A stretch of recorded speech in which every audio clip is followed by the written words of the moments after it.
The American nearly fell, his knees beginning to buckle. His executioner, not much older or bigger than Shingo himself, was warming to his task. So welcome back to Chapter 17 of my story, Super Ninja. You know, one of the challenges has been to try to find the tone and the direction of how I'm going to take this story. Again, I've talked about it before, but, you know, do I read it kind of straight or do I try to give it a lot? So far in these early chapters, there's comparatively very little dialogue, a couple young voices, and, you know, not a lot. So it's been a challenge, but one of the great things has been to look back. I've concentrated on this most of a year, and the learning process, both editing and recording and searching for the perfect microphone that complements my voice. And one of the things you realize, hopefully, is that most of the problems are in our own voice, the way we speak, the way we articulate, the way we use our breathing and our resonance. And the other thing that you realize is it's more important just to tell the story. The flaws and subtleties of our voice probably don't mean all that much.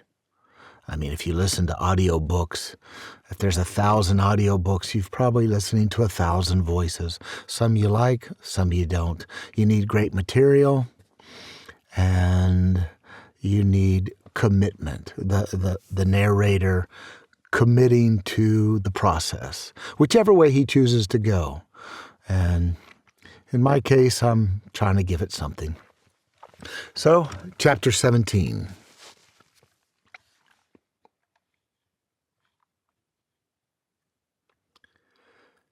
Chapter 17. Shingo watched from the shadows, his insides twisting and tightening more each second.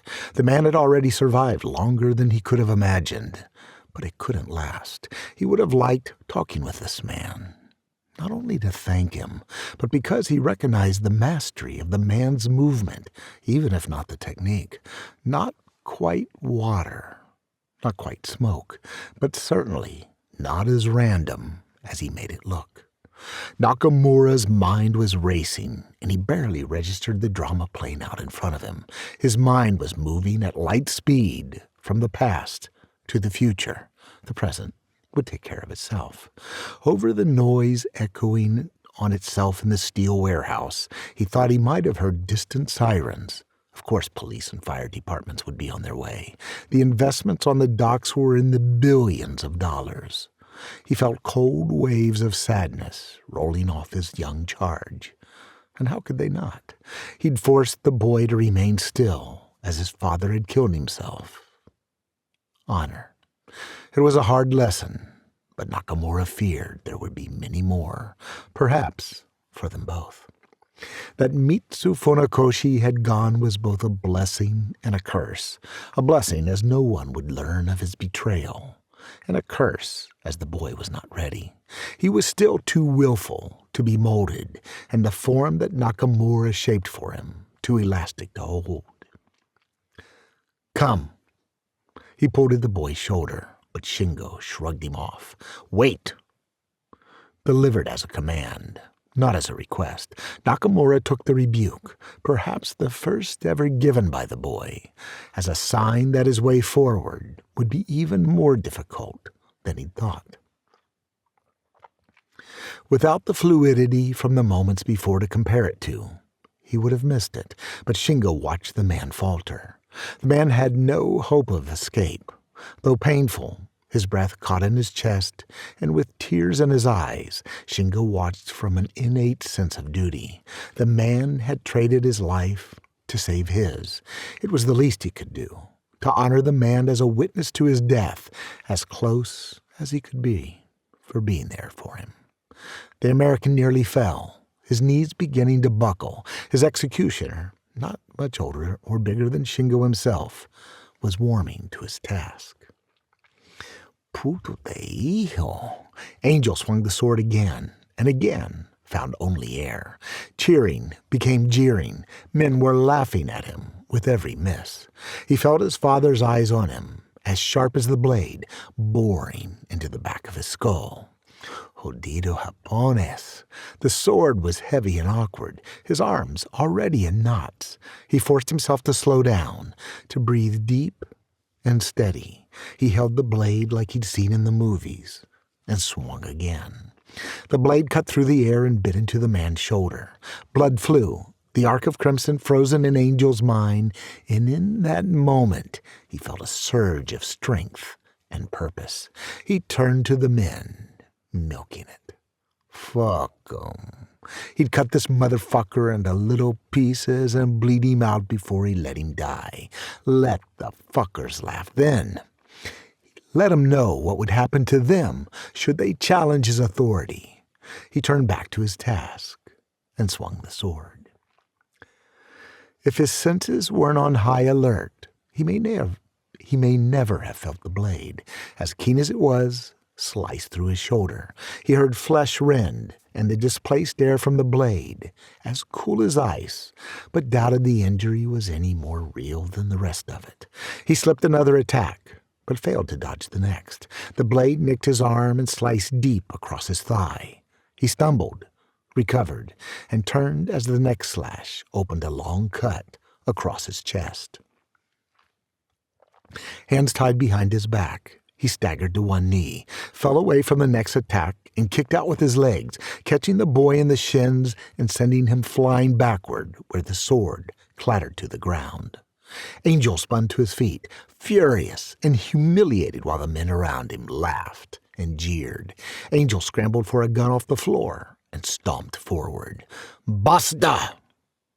Angel hesitated as his father walked forward to stand beside him, already knowing he would never forgive him for stopping him from blasting the American into as many pieces as he could find rounds.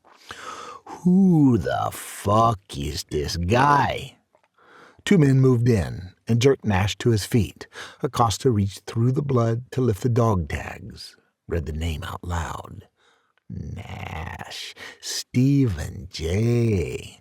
Like the fucking CIA cocksuckers that invaded my island and murdered my people. A big fucking hero. He looked around the room, past his men, past the dead Japanese and the old man with his cut throat. Idiota. The man had nearly cut his own head off.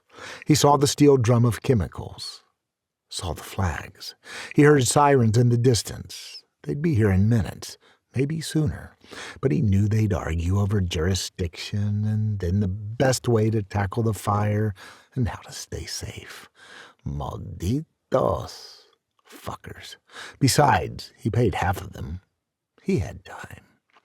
A man used a torch to cut the lid off a steel drum. Another ripped off one of the American flags off a nearby crate. Angel was coming down, muscles cramping and shaking from the adrenaline flooding his veins, but grinned as his father's intentions sank in. Angel said nothing. Acosta said nothing, only making sure he was conscious enough to understand what was going to happen. He snapped the flag open with a flourish and wrapped it like a cape around Nash's shoulders. Now you look like a fucking hero, Capron. Acosta put his arm around his son, proud of him. A psychopath, but one with balls. He'd go far for sure. He nodded, and his men picked Nash up, stuffed him into the drum, doing their best to keep away from the thickening oil sloshing over the rim and the blood running from the man's open gashes. Nash knew he was dead. Maybe he had been for some time. He had no will to resist, no strength to deny the inevitable. Maybe he was still lying across the dank jungle floor in the rainforest of Vietnam, on the slopes of Phu Si Long. He'd had a vivid imagination as a child. Maybe nothing from these past 10 years existed at all. He floated toward the ceiling, lighter than a feather, but gravity returned and he was lowered into the gelatinous oil. Perhaps the drug was finally processed and leaving his system. His hyperactive senses faded quickly. He had a glimpse of the devastation, the dead men, the burning lab, and the monster he'd heard called Angel. Their eyes found each other until Nash was pushed down into the thick oil.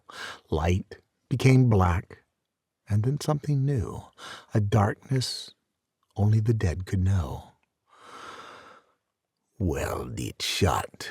We'll send the present to Washington, or maybe back to Japan. Let them know how we deal with their fucking heroes.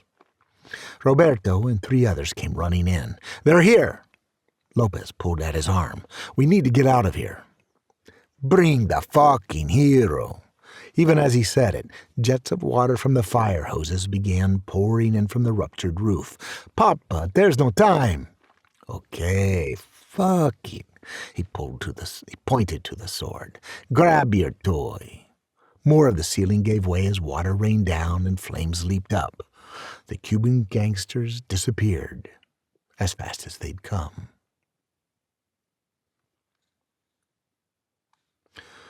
So lots of mistakes on that chapter. Of course, these are raw reads, and I'm just trying to share part of my process. And, I will get to edit and re-record and make this really as strong as possible, really concentrating on the voices and I'll be able to edit them should I need to, which I probably will.